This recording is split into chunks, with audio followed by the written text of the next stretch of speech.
Good morning, Harvest LA. Today is Wednesday, April 7th, 2021. My name is Matthew Fong, and I'll be reading from Exodus chapter 2, verse 1 to 10. The birth of Moses. Now a man of the house of Levi married a Levite woman, and she became pregnant and gave birth to a son. When she saw that he was a fine child, she'd hid him for 3 months. But when she could hide him no longer, she got a papyrus basket for him and coated it with tar and pitch. Then she placed the child in it and put it among the reeds along the bank of the Nile. His sister stood at a distance to see what would happen to him. Then Pharaoh's daughter went down to the Nile to bathe, and her attendant was walking along the riverbank. She saw the basket among the reeds and sent her slave girl to get it. She opened it and saw the baby. He was crying and she felt sorry for him. "This is one of the Hebrew babies," she said. Then his sister asked Pharaoh's daughter, "Shall I go and get one of the Hebrew women to nurse the baby for you?" "Yes, go," she answered, and the girl went and got the baby's mother.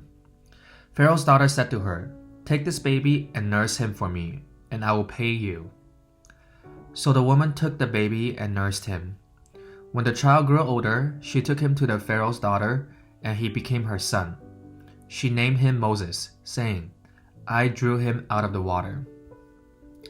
So, just to recap a little bit, Abraham's grandson Jacob led his family down to Egypt.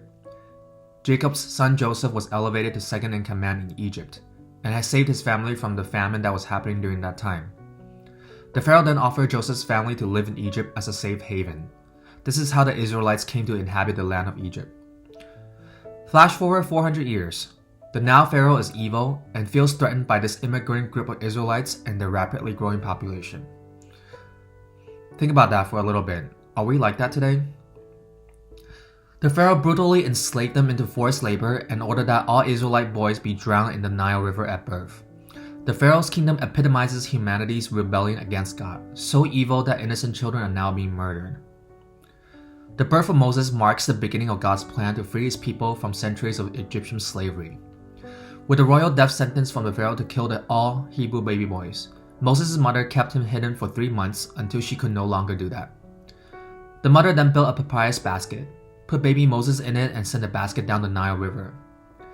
Not too long after, Pharaoh's daughter, who happened to be bathing at the river at the time, saw the basket and ordered one of her attendants to bring the basket to her.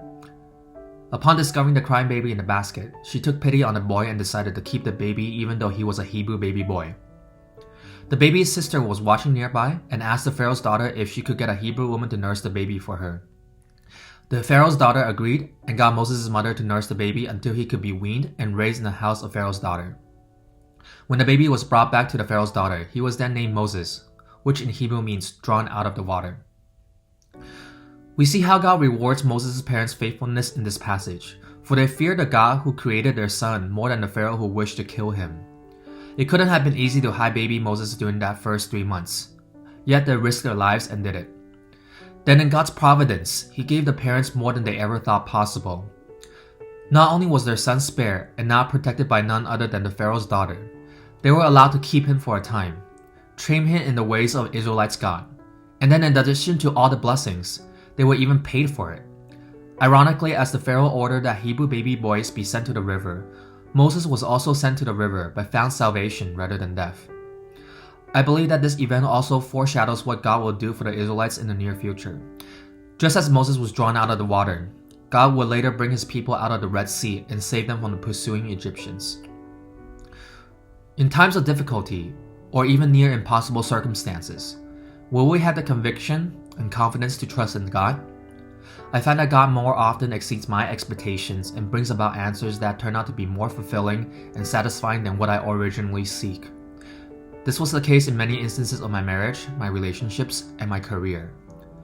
I like to think that I can see the big picture in my life, but in that big picture is an even bigger picture that I didn't even know existed, and only seen through the grace of God.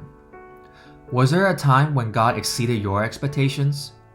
In looking back at those times, how did your faith carry you through your trials? God's timing very often differs from my timing. God's plan also often differs from my plans, but in the end, I almost always find reconciliation between the differences. And we will see this play out in Moses' life throughout the book of Exodus.